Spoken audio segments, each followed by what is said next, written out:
Just as the supply of goods in the physical world involves numerous entities that act as mediators, the Internet supply chain comprises several Internet intermediaries which provide the infrastructure across which users can exchange information. These can be of various types, playing different roles across the Internet value chain. On the Internet, billions of users create and share content. The way we interact and get information has changed, giving rise to several online harms. And it's not always the case that intermediaries are neutral. This has led to calls around the world for a relook at the regulatory system governing intermediaries. In India, Section 79 of the IT Act governs intermediaries. Under this law, Internet intermediaries are not held responsible for illegal content posted on their platform by users if they do not actively participate in the commission of the offense. Nonetheless, they are required to follow certain due diligence guidelines and take down illegal content when they receive actual knowledge of it.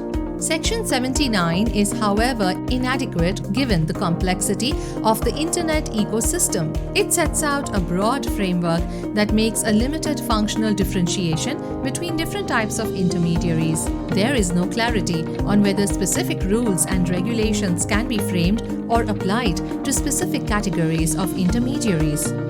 The inadequate statutory framework under the IT Act has meant that courts are often pushed to create new law.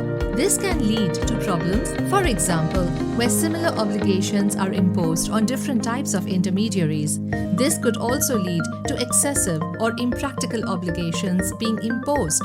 For instance, the duty to have proper grievance redressal frameworks for content takedowns may be suitable for large social media companies, but does not make sense for intermediaries such as cyber cafes or cloud service providers. Often, substantive obligations not considered in the Parent Act are also imposed by courts. For instance, in the Sabu Matthew George case, the Supreme Court ordered search engines to preemptively block access to all advertisements for prenatal sex determination based on a list of keywords. Similar suggestions were made in the context of child pornography and gang rape related content in the Prajwala case. Such filtering obligations have subsequently also been extended to other types of less serious offences, such as cases of intellectual property rights violation. These obligations have then found their way into policy proposals by the government, including in the draft e-commerce policy of 2018 as well as the draft intermediary rules of 2018. In both these, case-specific obligations were being turned into general policy without an adequate consideration of context, statutory requirements, or the effects on the Internet ecosystem. A better way to confer responsibilities on intermediaries would involve calibrating regulations based on the risk and harm involved, therefore focusing regulations on the most commonly used and biggest platforms.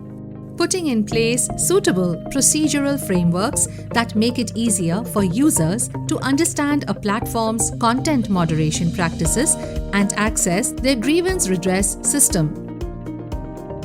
Ultimately, the goal is to uphold the democratic rights of the people while making the digital ecosystem a safer place.